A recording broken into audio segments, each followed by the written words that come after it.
Di darating, di darating sa'yo. Hello, welcome back ulit sa ating channel. Isang Tagalog song na naman yung pag-aaralan natin ngayon, Magmahal Muli, na kinanta ni Zay Alonzo at ni Sam Milby. Kung di ako nagkakamali, ito yung unang kanta na ginawa ni Sam Milby, pero kinanta ni Zay Alonzo. Bale, si Sam Milby lang dito yung naggigitara at nag-second voice lang siya sa part ng chorus. Pero napaka-nostalgic din tong song na to dahil ito nga yung unang kanta na ginawa ni Sam Milby. Kaya simulan na natin. Bale, ang kantang ituturo ko sa inyo guys ay requested song pala yan ni Ma'am Marisa Alcantara. Shoutout sa iyo, Ma'am. Simulan na natin yung tutorial. Pipilitin natin ituro sa iyo kung paano yung mismong nadidinig mo o nadidinig nyo sa recordings na Magmahal Muli. Kaya pakinggan natin kung ano yung sisiprayin natin. Pakinggan natin guys ha.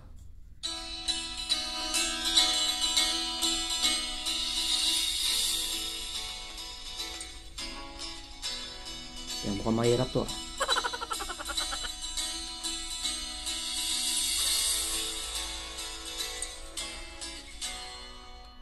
Napakinggan nyo naman, bali, tinitira ni Sam Milby ng strumming.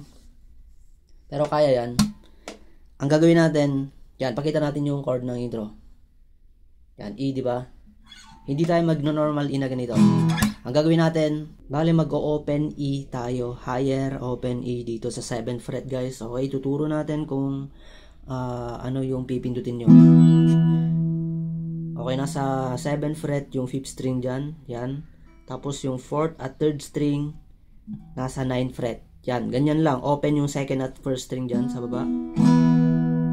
Yan, dito sa part ng ito guys, ganito yung gagawin nyo. Diba, nadidinig natin sa intro ganito. Yan, ganun sa part ng E. Tapos lilipat siya sa A, diba? Nakita nyo yung next chord dyan ay A. Ang gagawin nating A ay ibubroken din natin yan. Pag sinabi kong A guys ay hindi ibig sabihin nun na normal A na ganito. Okay, pero ang gagawin nating A ay dito. 4th at 3rd string lang din yung napindot. Yung 4th string nasa 7th fret. Tapos yung 3rd string nasa 6th fret. Yung 3rd string guys 6th fret. Tapos yung 4th string nasa 7th fret.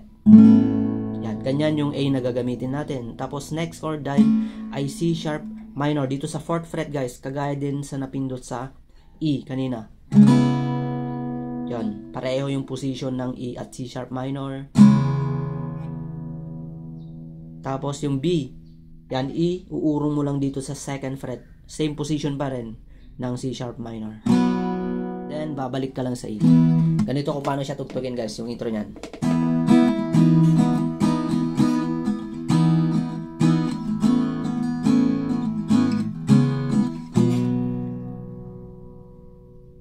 Okay, dito lang sa bandang E ay nagtatagal siya ganito. Down, down, up, down, up, down. Ang ginagawa ko dito sa part ng E ay tingnan nyo mabuti yung aking middle finger. Pinapalo ko yan dito sa 3rd string. Yan, 3rd string sa 8th fret. Ganito, di ba? Una, normal muna na E. Then, yung middle finger ko, ipipindot ko na, aalisin ko yung hinliliit dyan. Yon. Para yung 3rd string dyan, pupunta sa 8th fret. Di ba galing 9th fret yan? 9th fret yung napipindot yan pag naka-E. Yung 3rd string. Mag-alternate yan, 8 to 9 yan. Kaya ginamit ko yung middle finger ko. Yan. Siyempre, aalisin ko yung hinlilit yan. Para mapunta yung mapunta sa 8th fret yung 3rd string. Ganito yan. Then, ipipindot ko na. Yan. Then, ibabalik ko ulit. Normal. Ganun lang siya sa part ng E. Pag binilisan natin ganito.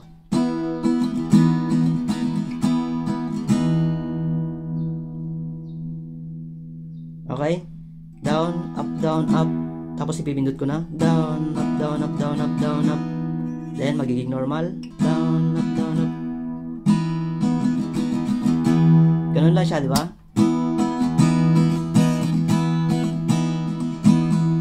Tapos lilipat ka na sa A dito. Down, up, down, up, down, up, down, up, down, up. Tapos C sharp minor. Then lilipat ka agad sa B. Ganito. Then i-repeat mo lang. Bali twice yung ulitin.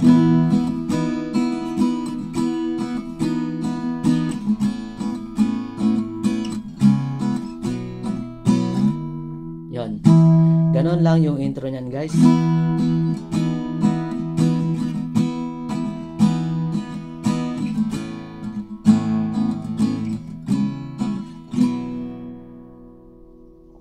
Okay, tutungo tayo ng verse. Okay, sa mga di pa pala naka-like, guys, pa-like naman yung video natin. Then, pa-subscribe na rin. Maraming salamat po. Tuturo ko, pagagandang song lang. Dahil kanta mo chords ko. Yun lang. Tuloy na natin yung verse. Ang chords ng verse nito, yan. Bale, 2 sets lang. Ang unang chord, syempre, E. Ganitong paraan pa rin, guys, ha. Yung gawin nyo sa E, yung tinuro ko kanina. Hindi muna tayo mag-normal chord dito. E, tapos C sharp minor. Umaasang C sharp minor, then next ay D, tapos B. Ganito, paano siya tugtugin? Yan yung unang sets niya, guys, ha. 2 beses yung ulitin. Umaasang magmamahal uli. C sharp minor. Tapos mabilis ka maglilipat dito, D. Mabilis mo ililipat sa B. Yan. Yung position ng D, same position lang din. Kagaya dun sa position ng E at C sharp minor. Dito sa 5th fret. Patungo B. Ulitin natin. Umaasang magmamahal muli. D. B. Then, repeat. Ang buong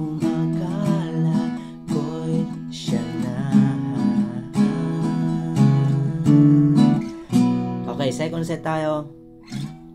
Pabalik ka lang din. Nadagdagan lang naman. Dinagdagan mo lang na A. Kabiguan. Then A nang napala. Then C sharp minor. Paghilom ng hindi madali. Nadagdagan lang naman siya ng A. Guys, nasingitan siya. E, A. Then ang isipin mahal mo walang pag-ibig sa'yo. Ganun lang yung verse 1 niya, guys. Okay, ulitin natin. Buuin natin lahat. So, nandiyan naman yung lyrics, kaya hindi kayo problema dyan. Basta sanayin nyo lang yung mga chords na ganito, guys. Open kasi yung ginamit ni Sam Milby. Pagkakarinig ko lang, hindi ako sure, pero sa napakinggan ko, open E yung ginagamit niya eh. Hindi yung normal na E na yung normal na alam natin. Ganito yung E na pagkakalam ko. Umaasang magmamahal muli.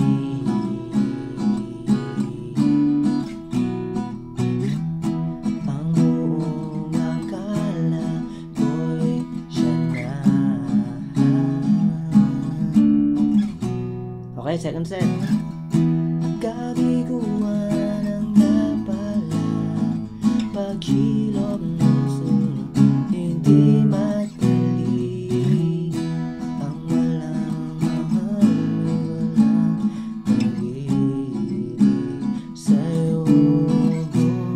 Unang chord sa chorus, C sharp minor. Then A. Sang magma E. Huli siya't A. Gawa. Huwag hanapin ang pag-ibig. Ito'y darating. Tapos F sharp minor. Normal na F sharp minor na. Ito'y then A. Ang ginawa ko na dito, guys, ay marami kasing paraan ng A na open dito. Diba ganito yung higher na A na bar chords? In-open ko lang dyan yung second string. Ang pag-open dyan, alisin nyo lang tong nakabar. Yan. May iwan yan. Pero, pindutin nyo naman yung 6th string, 5th fret. Kasi galing na ako sa F sharp minor eh. Kaya madali ko lang siyang ililipat pag dito na A.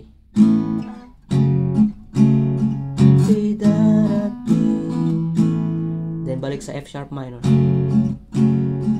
Ito'y darat. Then B. Yung B naman, yung B dito rin, 7th fret, kaya sa bar chord na A. Open sa baba, second at first string. Sa'yo, para pag mag-ii ka, madali mo na lang, dito na lang siya sa tapat niya. Ulitin natin. Ang umasang magmahal, muli siyang magagawa. Huwag hanapin ang pag-ibig, ito'y darating. F sharp minor. Ito'y darating. Ito'y darating. Yun, lilipat mo agad galing sa A. Darating sa'yo. Then uulitin mo lang yung intro, yung interlude niya. Sa'yo.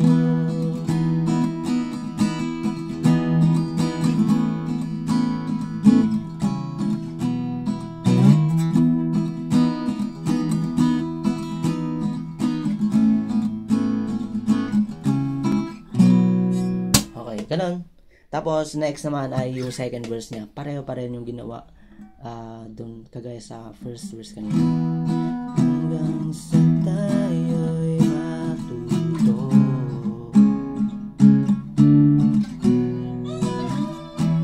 sa pabigo ang napamo. Okay, second set. Kaya ako'y maghihintay sa tunay kong mahal. Isipin bukas at kalimutan na ang nakalipas. Yan. Tapos, chorus ulit. Ito second chorus niya guys ay iba na. Natapyas na siya. Yan.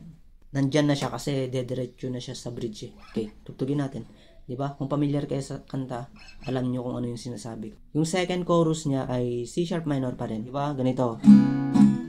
Ang umasang magmahal, muli siyang magagawa.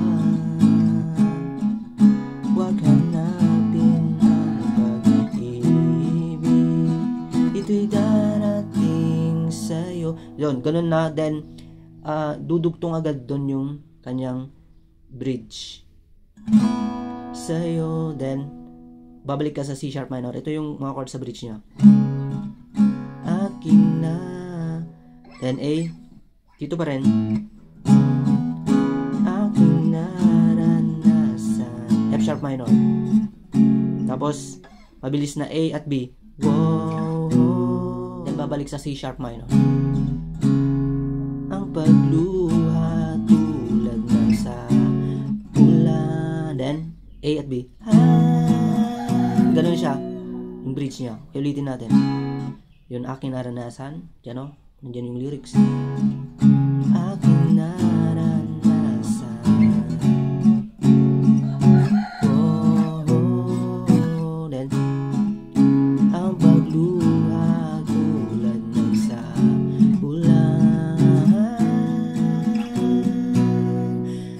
Tapos uulitin niyo yung chorus dito guys. Twice ata yun. Twice nang inulit yung chorus dito. Basta tuloy-tuloy siya. Yung C sharp minor, yung chorus 2, inulit siya. Yung mga chords, yung 4.